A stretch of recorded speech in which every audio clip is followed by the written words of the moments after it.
Why I'm here? I mean, the team you have. Are you working as a team? So I'm here in Oulu, and I've come with my colleague Elizabeth and others that are concerned here in Finland about the grooming gang issue you have. So 16 reported cases of mostly migrant men sexually abusing underage girls. So I've just been with a representative of the mayor inside City Hall there, trying to get them to wake up to the problem, because as you will know, in the UK we're well experienced in how grooming gangs operate and how sophisticated their operations are. Did you meet the mayor? We didn't get the mayor. We were promised to meet the mayor, but the mayor didn't show up. I'm not altogether surprised, to be honest with you. I heard her say that, perhaps we need to educate the migrant men. You know, it always surprises me when people talk like that, because do you really need to educate a man that he shouldn't be sexually abusing a 10-year-old girl? We met a representative of the mayor. He told me that he didn't really know much yet, that 16 cases don't make a grooming gang, and that he wouldn't want to speculate on what problems there might be in Oulu. But he reminded me that it's Finnish people's Christian duty to care about the children of the world, and frankly it's that kind of narrative that I'm well and truly sick of. Mm-hmm. So what is your impression about the situation otherwise here in Oulu and in Finland? It's not just Oulu. No. No. I'm really scared, concerned, frightened for the people of Oulu.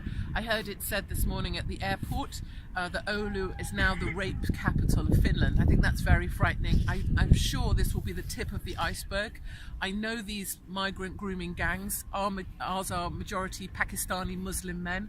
They are sophisticated, they are coordinated, their networks. You will have heard, your listeners will have heard of 3 men just arrested in Helsinki. So you're seeing the start of something that we know well in the UK. And what I'm noticing from your Prime Minister, from the Mayor's office here, from the establishment, is that typical head in the sand thing. Pretend we haven't got a problem, don't talk about it, don't report on it. And then of course what we fail to see is any action. I'm not seeing any action of that out of that place whatsoever. Mm-hmm. Who have you already met here now? So I've met with the Finns party. I know that for a long time, maybe 10 years or so, they've been trying to warn about the dangers of mass migration and the migrant problem. We just heard the mayor's representative in there talk to me about the fact that for every 1 sexual assault that's committed by a migrant, 4 are committed by Finnish individuals, but that's not true at all. Statistically, he's talking absolute nonsense. You know, if you look at the statistics, Afghanis, Iraqis, Syrians are massively overrepresented statistically for sexual abuse of your minors, and I don't understand why more people aren't supporting the Finns party, because they're the ones that will look to put your Finnish daughters first. You know, there's a guy from the Finns party that I met this morning, a gentleman called Sebastian. He's got hundreds of emails from girls saying that these migrant men are cruising past at bus stops trying to get them into their cars. Once you start hearing that sort of facts from the ground, from young girls, you have got grooming gangs in operation in Finland, and it's time that your press and your media, particularly state media, stop trying to play down the problem. Mm-hmm. Who else? So I spent some time in Helsinki, met with a lot of local people. You know, one of the things I think is a criticism of the press actually and of the establishment is you spend a lot of time in the same bubble, talking to each other and listening to each other like an echo. You know, what matters more to me is talking to regular Finnish people. I've spoken to a lot of Finnish people who are really frightened about the fact that Finland has signed up to the nonsensical global climate and global compact on migration. I've talked to Finnish people who are really scared, just mums, scared for their daughters here in Finland. You know, if your 10-year-old was gang raped, you would be nervous for your child too. And I've talked to people as well who feel like, why are so many of these people who are now pretending to be concerned?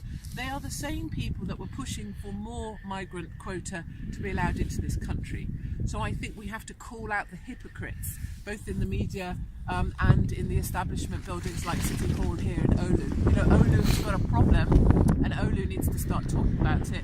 And it's a bit sad that some old lady from the UK has to come here to make you guys talk about a problem you don't want to talk about. Not so old. Thank you. You're now my best friend. You wrote in your Twitter.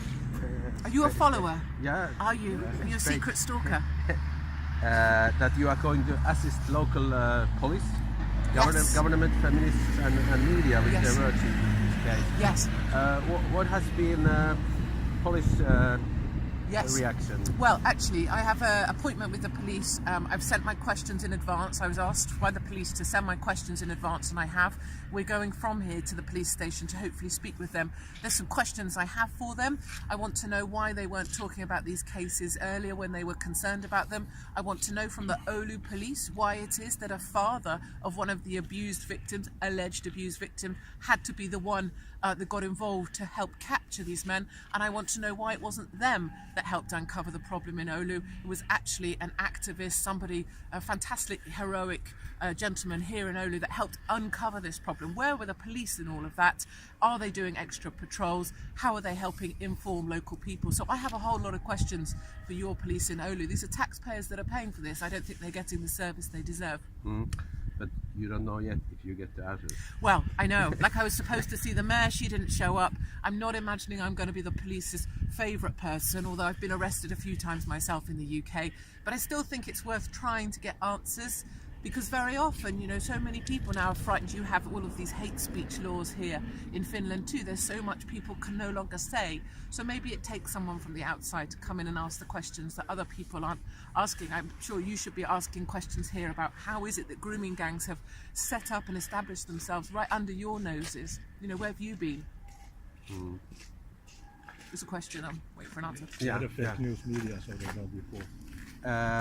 How do you see Jonas Lokka's and Tina Wik's role in this case? I think Eunice and Tina, for me, and bear in mind I'm from the UK, we're an island. Bear in mind this is Finland, which I'm going to say, put it out there, no disrespect to all my Finnish friends, is in the middle of nowhere. I'm on the Arctic Circle. I've heard of Eunice and I've heard of Tina. And I've heard of them because they're the heroes who stood up in this place and called these grooming gangs out. The police didn't. None of that lot did in their cosy offices with their tea and coffee and cake.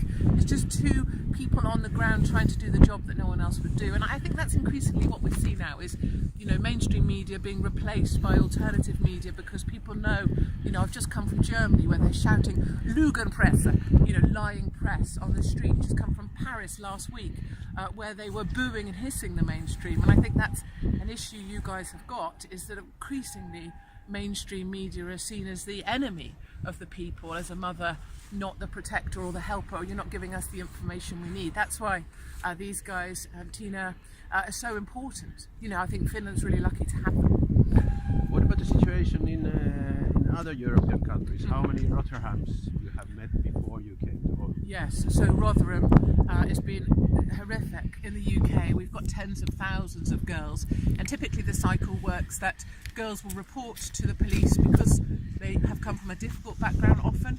They're not believed. Police don't want to take the reports because they're frightened because of speech laws and the political correctness. They're frightened of being called racist, so the girls were pushed away. And then eventually it comes out, the mass grooming gangs taking place. There is always a hook, someone who hooks the girls in. There is always a coordinator who coordinates the rape parties where these men come and prey on the girls. And there's a networker, 3 clear roles that network these girls between the cities. That will be going on here. And you know what we also have with our press, they call these men, they are majority Pakistani Muslim men. They call them Asian men. You know, and that's one of the big fallacies, of course, because they bring in half of China and all of India, whereas it's majority Pakistani men. We had an Oxford grooming gang, you know, Oxford University. They called them Men of Oxford, making them sound like learned professors. And then I think we see that exact same thing happening here, unless you're super honest about the problem straight away. It's a problem that is out of control. What's mad to me is how is it happening here in Finland? I mean, it's properly frightening to me that men from Afghanistan, Iraq, Syria, those overrepresented groups statistically for sexual abuse, how have they come to Finland and how are they abusing your daughters? It's beyond my understanding. And then you go ahead, your establishment goes ahead and pushes for more migration, signs the Global Pact on Migration. When are your politicians going to start putting the people of Finland first? You are working both with traditional media and social media. how do you value and see the relation of these two? Yes, so I'm a columnist for national newspapers. I've worked for years on some of the biggest newspapers there are in the UK. Working on social media allows me to reach beyond that, beyond the controlled narrative. I can say what I think, but obviously I've paid the price for that. You know, I've been arrested by the Major Crime and Homicide Command. I've been interviewed under caution, and of course the Islamists and the people that I speak out about would like to silence me. So there was a jihadi plot to behead me. You know, I think that's what we see, is if you put yourself out there bravely in this kind of environment, you are going to be a target. But I think